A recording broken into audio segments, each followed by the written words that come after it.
Hello and welcome back. In today's lecture, we will discuss who is a donee under Muslim law of gift. जब भी हम हिबा की बात करते हैं तो हिबा में डोनी कौन होता है? डोनी वो इंसान जिसको गिफ्ट मिलता है, उसको हम डोनी कहते हैं. तो पहला सवाल ये उठता है कि क्या कोई भी डोनी हो सकता है, कि या फिर उसके लिए भी कुछ कंडीशंस हैं जो कि एक इंडिविजुअल को फुलफ़िल करनी ज़रूरी है, तभी उसको हम हीबा के अंडर डोनी कहेंगे. जैसे कि आपको याद होगा, जो पिछले वाले लेक्चर में हमने जब डोनर के बारे में डिस्कस किया था, तो एक चीज़ बड़ी ही साफ निकल के आई थी कि जो डोनर है वो मुस्लिम होना चाहिए.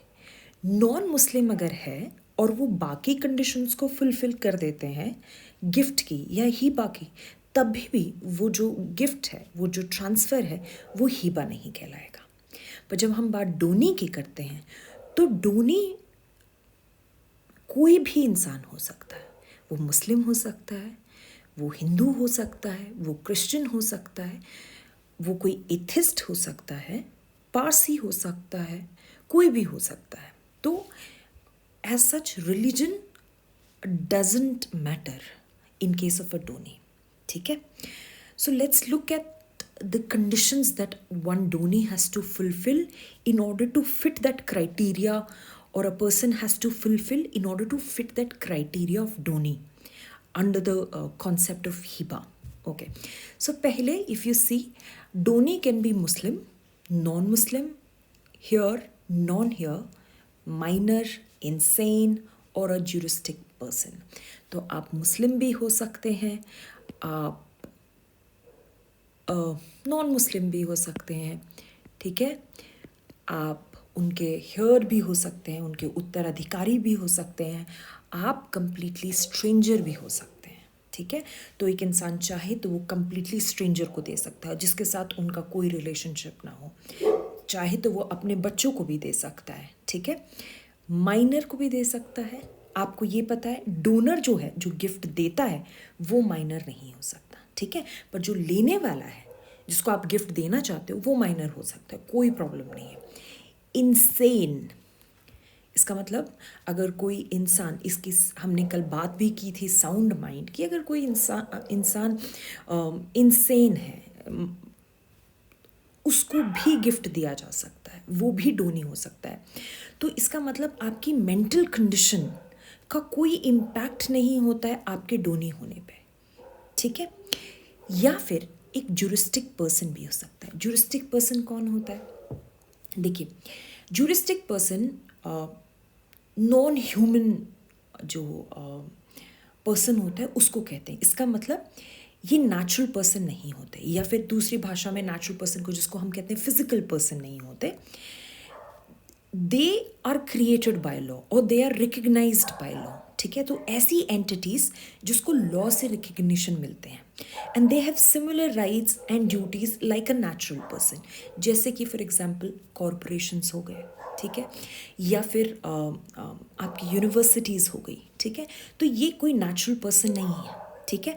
बट उनको लॉ ने रिकग्नाइज कर दिया गया है. अब उनकी एक लीगल एंटिटी है, and they also have certain rights against you.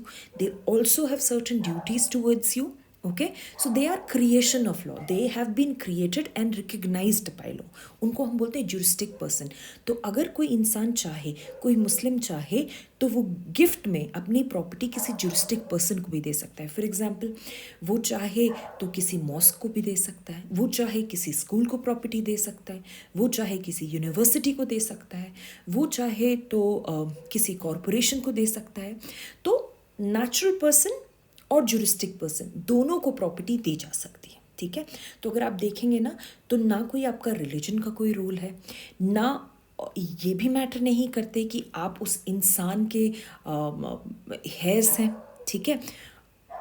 या फिर आपकी एज मैटर नहीं करती, ना आपकी मेंटल कंडीशन मैटर करती, जो आपका स्टेट ऑफ माइंड है, कि आप सेन पर्सन है, इनसेन पर्सन है, साउंड माइंड है, अनसाउंड माइंड है, डजंट मैटर.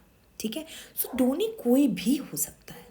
कोई कंडीशन एज सच अभी तक हमें नज़र नहीं आई जो ये कह दे कि भाई जो डोनी है वो मुस्लिम नहीं हो सकता या फिर वो नॉन मुस्लिम नहीं हो सकता। जी नहीं, धर्म का एक डोनी से कोई रिलेशनशिप नहीं है हिबा के अंदर।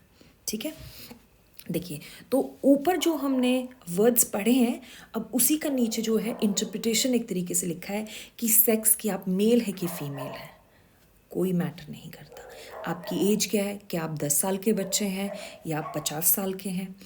क्रीड या रिलीजन, क्रीड का मतलब क्या होता है कि वो प्रिंसिपल्स जो आपकी लाइफ को मेजरली इन्फ्लुएंस करते हैं, या कोई रिलीजन, जिस धर्म को, तो ना आप किस क्रीड्स को फॉलो करते हैं, किस रिलीजन को फॉलो करते हैं, ये इररेलेवेंट है।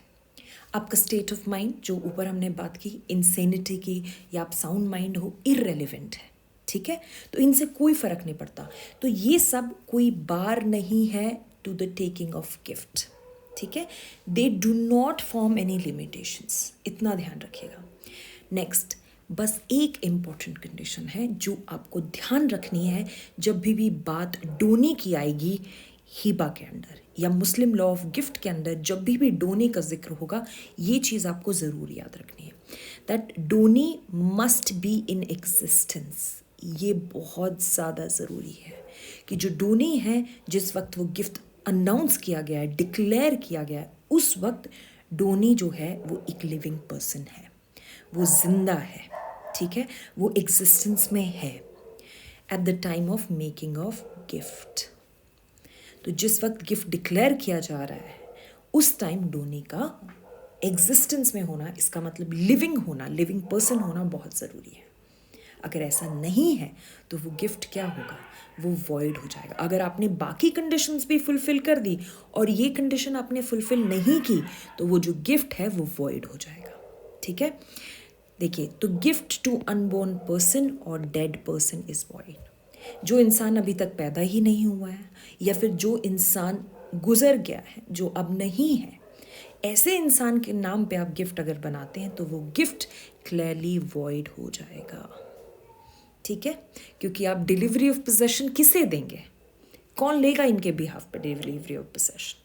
ठीक है, तो डोने का होना, लिविंग पर्सन होना बहुत ज़रूरी है। अगर आप ये कहें कि मेरे बेटे के जो बच्चे पैदा होंगे उनके नाम मैं ये गिफ्ट दे रहा हूँ, वो नहीं हो सकता। ठीक है, अगर वो पैदा नहीं हुए हैं या कोई इंसान जो गुजर गया उसके नाम पे आप गिफ्ट बना रहे हैं, तो वो गिफ्ट हिबा नहीं कहलाएगा, वो गिफ्ट वॉइड होगा। अब अगला देखते हैं, gift to child in womb is valid provided the child is born within 6 months from the date on which the gift is made। आप जो चाइल्ड इन वूम है, इसका मतलब you can make a gift for the child who is in the वूम of the mother. अगर जो वो lady है, she is pregnant, she has conceived the child, and जो चाइल्ड कंसीव्ड है उसके नाम पे आप गिफ्ट बना रहे हैं। ठीक है, तो वो गिफ्ट वैलिड होगा अगर जिस दिन से वो गिफ्ट डिक्लेयर हुआ है उसके 6 दिन के अंदर जो है बच्चा पैदा हो जाता है। 6 मंथ्स, नॉट 6 डेज, 6 मंथ्स के अंदर जो है वो बच्चा अगर बॉर्न हो जाता है तो वो क्या होगा, वो गिफ्ट वैलिड होगा। तो इसका मतलब अगर कोई जो वुमन है, if she is pregnant, you can make a gift in favour of that child who is in the वूम of mother, right. एक ही कंडीशन है, जिस दिन आपने गिफ्ट डिक्लेयर किया है उसके 6 महीने के अंदर ही जो है वो बच्चा पैदा होना चाहिए। यहाँ पे बॉर्न लिखा है।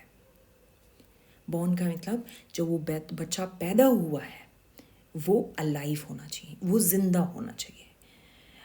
If the child is still born child, that means 6 महीने के अंदर तो डिलीवरी हो गई बट बच्चा जो है वो जिंदा नहीं है, तो उस सिचुएशन में गिफ्ट क्या हो जाएगा, वॉइड हो जाएगा। ठीक है, 6 महीने का टाइम है, उसके अंदर अगर बच्चा पैदा हो जाता है, 2 चीज़ें इसमें बड़ी क्लियर हैं। पहली, जब आप गिफ्ट डिक्लेयर किया आपने, उस टाइम पे चाइल्ड हैज़ बीन कंसीव्ड। अगर गिफ्ट जिस दिन डिक्लेयर किया है उससे अगले दिन चाइल्ड इज गेटिंग कंसीव्ड और after 10 days child is getting conceived, तो वो वैलिड नहीं होगा, क्योंकि at the time of declaration of the gift it is important that the child should be in the वूम, mother की वूम में वो बच्चा होना चाहिए। Mother should be pregnant at that time, declare जिस टाइम आप डिक्लेयर कर रहे हैं, उसके बाद अगर कंसीव होता है तो वो वैलिड नहीं होगा। और दूसरी कंडीशन क्या है कि with in 6 months that child should be born. If that child is not born with in 6 months that gift becomes void. Also, let's say at the time when the gift was declared, the child was in the womb and the delivery happens within 6 months, but the child is a stillborn child. इसका मतलब जो बच्चा पैदा हुआ वो जिंदा नहीं था, ठीक है, तो वो क्या होगा, गिफ्ट void हो जाएगा। नेक्स्ट लाइन में वही लिखा है, if the child in womb dies, अगर बच्चा जिंदा नहीं रह पाता है या फिर अबॉर्शन हो जाता है, XYZ सिचुएशन हुई and the women had to abort the child because of XYZ factors, तो फिर जो है गिफ्ट जो है वो void हो जाएगा, ठीक है। तो ये दोनों कंडीशन का होना ज़रूरी है कि डिक्लेरेशन के टाइम पे the mother should be pregnant, second with in 6 months delivery should happen and the child should be alive. अगर इन तीनों में से एक भी कंडीशन नहीं हो पाती है तो वो गिफ्ट void हो जाएगा, ठीक है। Now let's look at the situation where property is transferred from the donor to the donee, but there more than one donee, ठीक है, एक से ज़्यादा डोनी है, 2 या 2 से ज़्यादा डोनी है। ऐसी सिचुएशन में क्या होगा, तो जो डोनी की कंडीशंस हैं वो इंडिविजुअली सब पे अप्लाई होंगे। अगर 2 डोनीज हैं तो दोनों पे वो जो कंडीशंस हैं वो अप्लाई होंगी, ठीक है। सेकेंडली, जब हमने बात की थी कि डोनर जो है प्रपोजल देता है कि मैं आपको अपनी ये प्रॉपर्टी देना चाहता हूँ और डोनी उसको एक्सेप्ट करना चाहता है, तो अगर 2 या 2 से ज़्यादा डोनी हैं तो इंडिविजुअली एक एक डोनी को एक्सेप्टेंस देना पड़ेगा। ऐसा नहीं है कि 2 डोनी हैं मान लीजिए और एक ने एक्सेप्टेंस दे दिया तो हम दूसरे की एक्सेप्टेंस अज्यूम कर लेंगे कि एक की आ गई तो दूसरे की अब ज़रूरत नहीं। दोनों डोनी को एक्सेप्टेंस देना पड़ेगा सेपरेटली, ठीक है, ये देखिए सेपरेटली देना पड़ेगा। So acceptance by each done separately, ठीक है। तो अगर 3 है जिनको आपने प्रॉपर्टी दी है तो तीनों की एक्सेप्टेंस इंडिविजुअली आएगी, ठीक है। Then gift without specific shares और without giving them separate possession is also valid. अब मान लीजिए कोई गिफ्ट है जो एक इंसान ने ऐसे 3 लोगों को दिया है, ठीक है, एक घर है पर वो 3 लोगों को गिफ्ट में दे दिया है, बट अब उस जो गिफ्ट है उसमें ये नहीं बताया कि किसका कितना शेयर है, ठीक है, या फिर उनको सेपरेट पोजेशन नहीं दिया, तो ऐसी सिचुएशन में क्या गिफ्ट है वो इनवैलिड हो जाएगा? नहीं, वो गिफ्ट वैलिड होगा। क्यों वैलिड होगा? क्योंकि सारी कंडीशंस फुलफिल कर रही हैं। गिफ्ट में कहीं पे भी हमने ये नहीं लिखा कि जब भी हम गिफ्ट किसी को देंगे तो उसमें हमें शेयर्स को स्पेसिफाइड करके बताना होगा, नहीं। वैसे ही जब हम 2 या 2 से ज़्यादा डोनी होते हैं और हमने उनको कलेक्टिवली एक गिफ्ट दे दिया है तो, और उसमें हमने नहीं बताया कि इतना शेयर होगा या फिर हमने उनको अलग से पोजेशन नहीं दिया, एक एक को कंबाइंड पोजेशन दे दिया, ऐसी सिचुएशन में जो डोनीज होंगे जिनको गिफ्ट मिला है वो 2 या 2 से जितने भी ज़्यादा लोग हैं वो टेनेंट्स इन कॉमन कहलाएंगे। नाउ ये टेनेंट्स इन कॉमन का मतलब क्या होता है? देखिए, जब भी प्रॉपर्टी किन्हीं लोगों को एज टेनेंट्स इन कॉमन मिलती है तो इसका मतलब ये है, एक सिचुएशन इमेजिन कीजिए कि मान लीजिए 2 लोग हैं A और B। अब ये जो A और B है ये दोनों क्या है?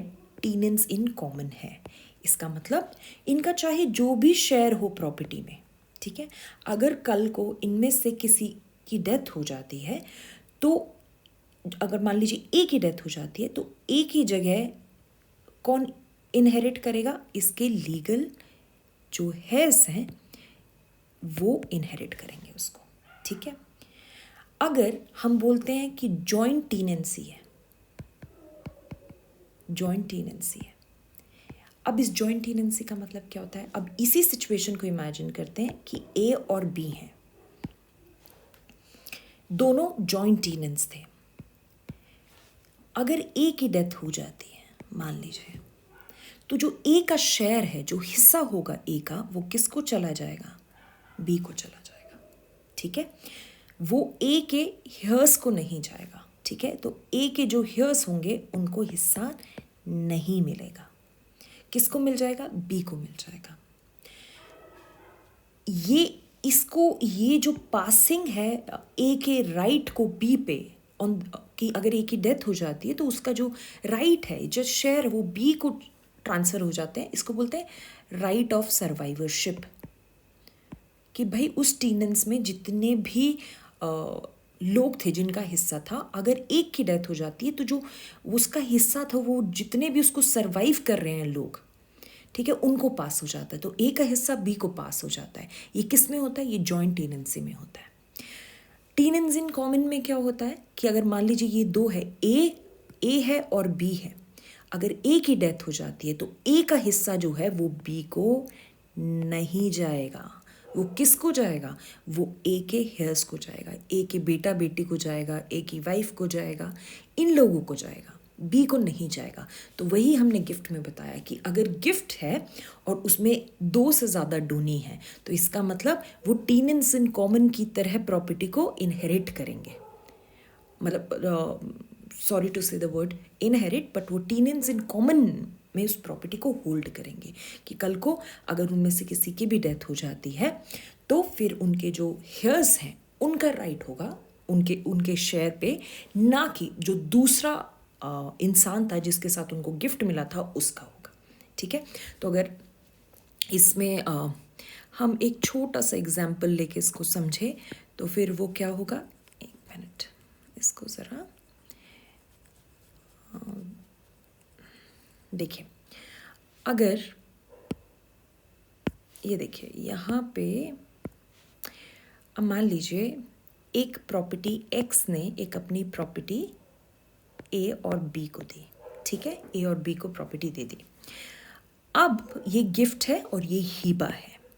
ठीक है, सारी कंडीशन फुलफिल होती हैं, डोनर की भी, डोनी की भी, डिक्लेरेशन की भी, एक्सेप्टेंस की भी, सारी कंडीशन फुलफिल हो गई थी। मुस्लिम लॉ के अगेंस्ट के अंडर हिबा है। ठीक है, अब जो ये गिफ्ट दिया उसमें दो डोनी है, ए और बी।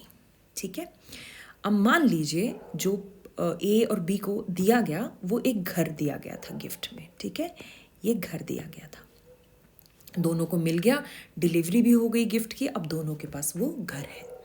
अब ये दोनों जो हैं वो क्या है? वो है टेनेंट्स इन कॉमन।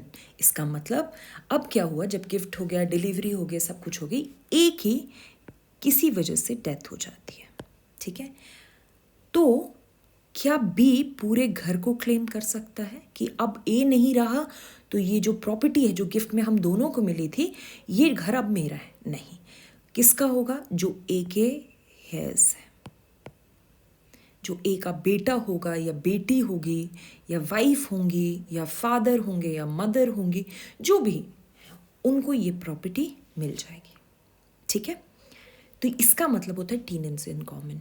ठीक है, तो हिबा के अंडर अगर दो से ज़्यादा डोनीज हैं, उनके शेयर स्पेसिफाई नहीं किए गए, उनको दोनों को अलग से पोजेशन नहीं दिया गया है, तो फिर उस सिचुएशन में दोनों जो हैं वो टेनेंट्स इन कॉमन बन जाएंगे। इसका मतलब कल को अगर एक की भी डेथ हो जाती है किसी वजह से, तो जो उनकी नीचे की उनके जो हेयर्स हैं, चाहे वो डिसेंडेंट्स हैं या असेंडेंट्स हैं, जो भी हैं, वो आके उस शेयर को क्लेम कर सकते हैं। So that's all about the Downey के बारे में ये कुछ इंपॉर्टेंट पॉइंट्स थे जो मैं आपके साथ डिस्कस करना चाहती थी।